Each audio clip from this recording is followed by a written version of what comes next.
Good afternoon, YouTube. Today, we're going to be talking about fear-mongering. An example of this would be what the press has been doing in regards to this coronavirus issue. I mean, they're just full of good news all the time, aren't they?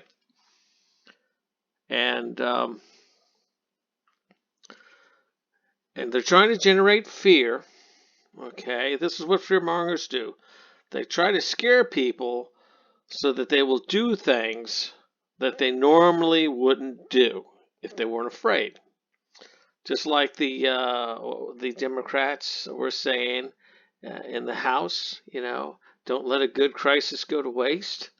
Remember how they were trying to add all that extra stuff into the bill, okay? Because they thought that we were desperate, okay? And the reason they weren't desperate is because they know that this coronavirus situation is not nearly as bad as they are making it out to be. Okay? They're doing this because that's the only way they can get you to agree to do all the stupid shit that they want to do. All the stuff that, of course, will benefit them. Because their solutions always involve us surrendering our power, decision-making power, to them. And this isn't the first time they've done this. Oh, no. Let's take, for example, climate change. Climate change is even worse, a worse bondoogle than this coronavirus thing. We have nothing to fear from climate change. Now, of course, they'll label me some horrible names to try and shut me up. But don't let their bullying tactics or any type of fear that they might have instilled in you from causing you to do anything silly. I would suggest that you educate yourself as to what is actually going on with climate change. Okay? Now, all right. So let me review with their situation, what they think is going on.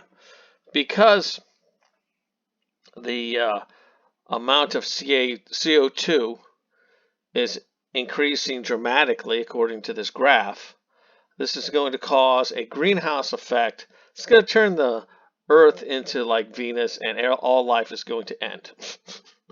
Pretty much.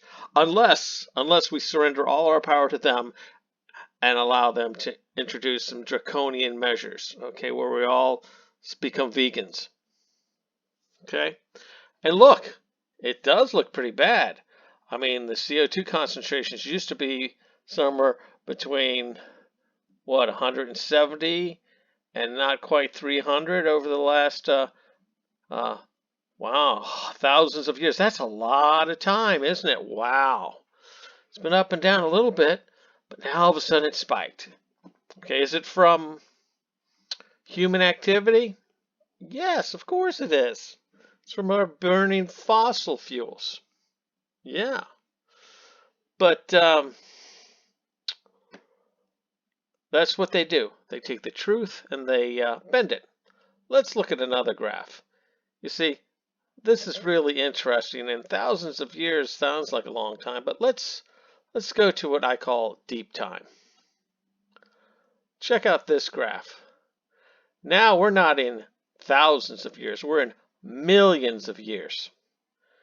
And here's the current CO2 level. And here are the various different epochs that this planet has passed through.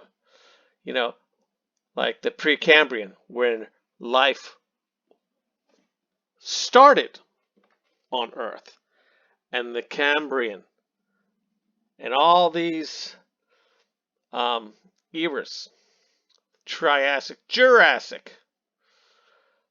These were, the Earth was full of life. during these time periods. The dinosaurs roamed the earth. Okay, by the way, all the coal and oil that we're burning now was created during this period when the earth had so much CO2 in it. Look at this. Look at these levels. 4,000, 5,000, 3,000. Okay? Plant life flourished on the planet, and it supported huge, vast populations of animal life. But they won't tell you that. Okay? They won't show you this graph, because this graph makes you think, it's not nearly so bad. And by the way, here's something else about this graph. This graph tells us the coal that we are burning now used to be plant life in these periods, but those plants sucked the carbon out of the atmosphere and sequestered it in the coal and the oil. So what I'm saying is even if we burned all the coal and the oil, the CO2 concentrations will never go above this. Yes, think about it. What goes in comes out, baby. Yeah, they're not going to tell you that either. All right. And here's another graph, another little misleading graph. Oh my God, we're all going to die. But here's something else that they're not telling you. So we're looking at about 400 parts per million. Now, what does that mean? That means that in the atmosphere, okay, our atmosphere is about 70% nitrogen, 29% oxygen, and the other 1% are trace gases like CO2. Said another way, if you had 1 million parts per million, if you had $1 million, 700,000 of them would be nitrogen. Okay, another 290,000 would be oxygen.